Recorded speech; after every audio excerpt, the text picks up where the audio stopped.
Welcome everybody for Australian Motorcycle News. My name is Peter Bom. Jacob Roulstone, welcome. Hello. And thanks for having time for us. No worries, good to be here. Yeah, well, this is your second year in the Moto3. You're only 20 years old. At this moment in time, more or less in the middle of the season, you are in P20 in the standings, but you also had 3 DNFs, which definitely didn't help. But you have a second year in this team, so the team didn't fire you last year, so they see something in you. Can you recap your season so far and your situation, Jacob?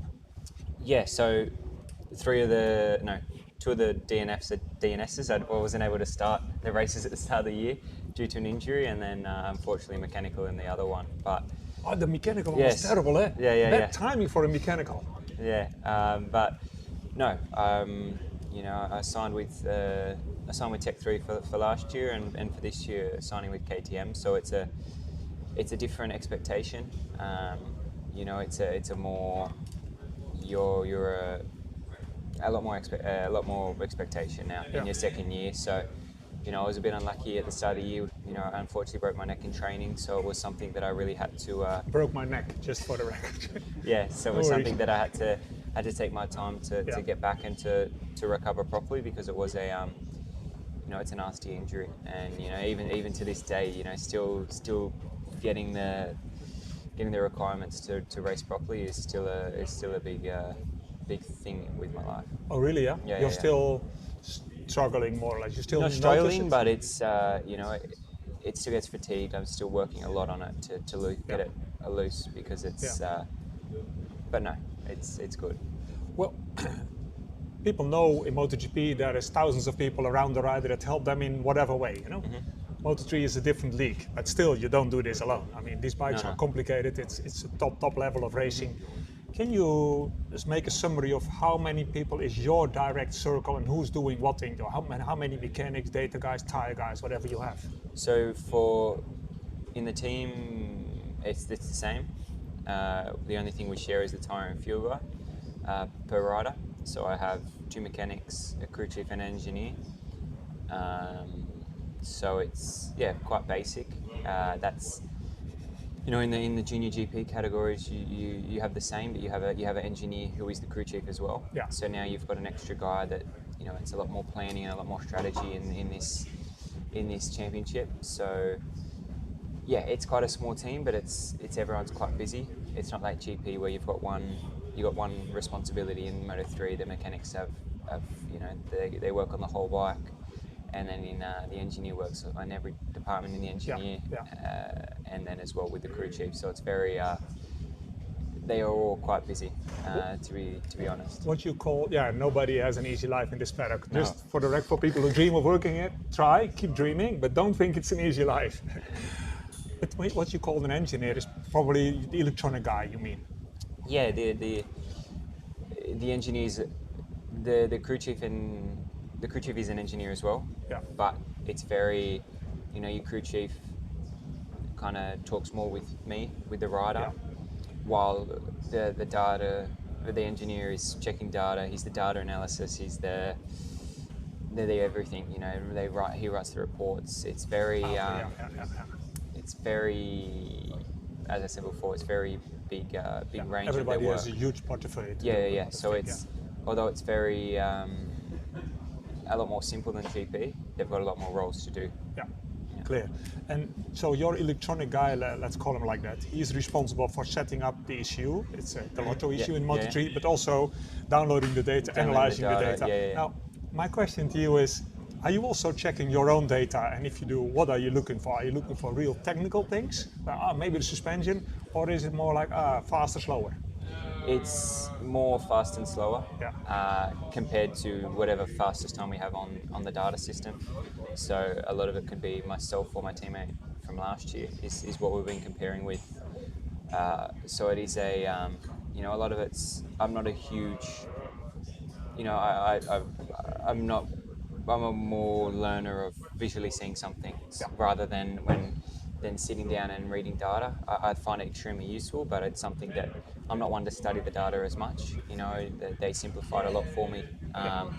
Some nights if I'm struggling, then I'll sit there and have a look at it myself. But it's it's looking at, you know, I felt something on a lap. Why was that? And then I've started to learn over the last 4 years of using data that, close to 5 years, that it's, you start to see the things that are happening and you learn the suspension, what it's doing, and it's those type of things. But it's mainly, you know, if you're losing time with a teammate, you can do the session and put it straight in together, and you see clearly, you know, he's maybe braking 5 minutes earlier than me, but then in the long run it's better. So it's all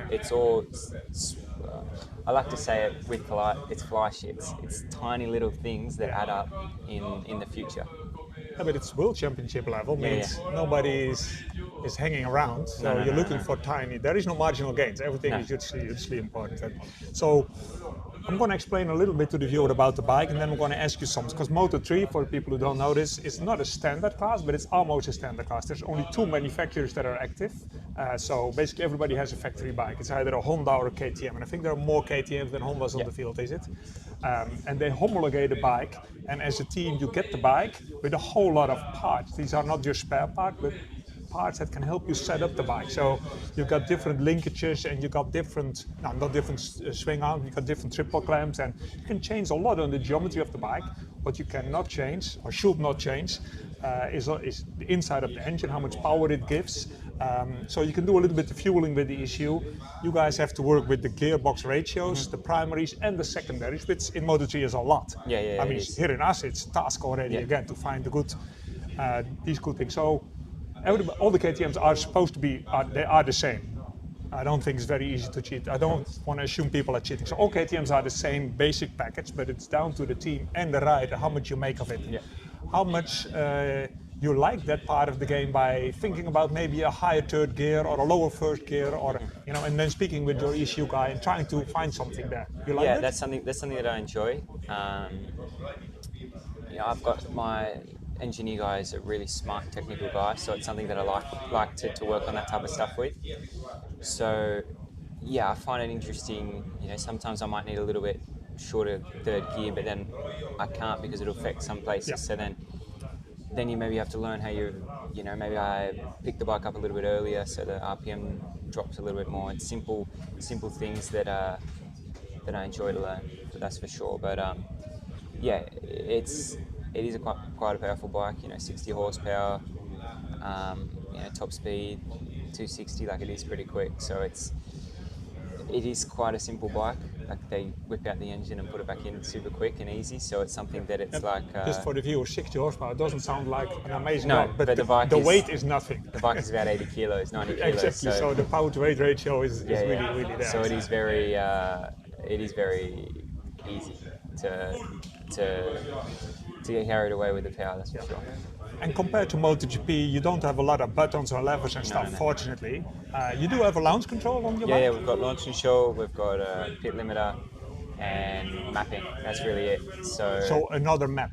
So yes, we have three maps. Yeah. So it's... One is rain. Yeah, so then they would reset that.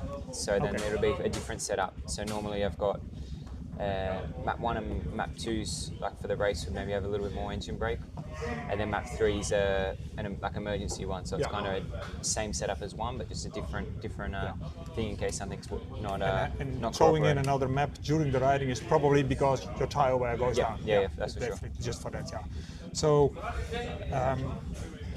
another thing in Moto3 where everything is about slipstreaming and air resistance and minimizing it. You're not the shortest guy, first of all, which will help you later in your career, but not now. How do you feel you have, do you think you have the right, correct feeling to really always find that slipstream and profit off? Because it's all about profiting from someone. It's like cycling, right? It's a cycling race basically you're doing. Yeah, so, you know, I get a lot of, let's say, discrimination, but, you know, oh, he's tall, he must struggle, but, you know, I struggle with a little bit of, with a little bit of leg cramping and things like that. When you think about it, my aero is just as good as it's better than a smaller rider because it's got more flow over the bike. And generally I got quite a high top speed, which is good. Like, I am still light, so like I'm 60 kilos, so it's nothing like it's like I'm tall and heavy. So of course I still have to control my weight and control all of that stuff, but it's nothing crazy. I do feel like it's sometimes an advantage for me. Okay, so that's positive thinking anyway. Another question. Last year you crashed during all the GP seasons. Last year, over the whole year, you crashed a total of 7 times. I did my homework. We are around the halfway point in the season now, and you threw it down the road only 1 time. Are you not pushing hard enough, or did you learn something, No, Jacob? I feel, I want to say half of my crashes last year were unlucky and not entirely my fault. Like some of the stuff was a bit, I came together with my teammate. He crashed in front of me and I just hit into the bike. So it was a little bit unlucky, things like that. But no, this year was just I feel, I want to say it's been a bit less crashes now with the Pirelli tyre because you got a lot more feeling. With the Dunlop, I was finding it went and you didn't really know what the limit was. But no, I really feel like I'm able to find the limit quite easy, which is good.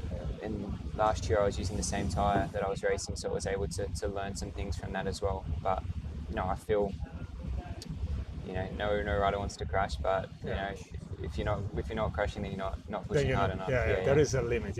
Actually. So that's really, really cool. Thanks a lot for that. So this video is for Australian motorcycle news. Actually, you want to say something to your home people down in Australia watching you and following you, because I'm sure people follow you.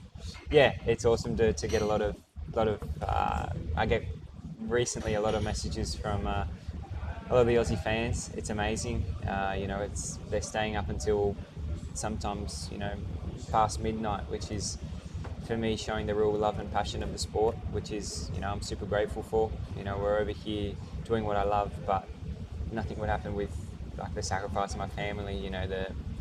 The funding, the support that I get from like when I was growing up, there was plenty of people helping us younger riders to get onto the track days, because we weren't usually allowed to do it unless we were over some tracks over 16. Like some tracks, or when I was riding, I wasn't able to go ride a track day at Phillip Island. You had to be 18 and have your license. So I think a lot of that's changed now, which is good. But no, it's amazing to see the support from Australia, and to as well. There's 4 of us in the paddock now, and we all seem to be going well, which is awesome. So yeah, huge thanks to all of you. I always grew up watching the Australian Motorcycle magazine, reading it. If I do a good result, I'd always flick through and try and find myself towards the end, and I've still got them in my room at home. So yeah, I feel like it's an amazing sport, and to have such good passionate fans is amazing. So thank you all. Okay, well, nothing more to say. It's awesome. Thank you.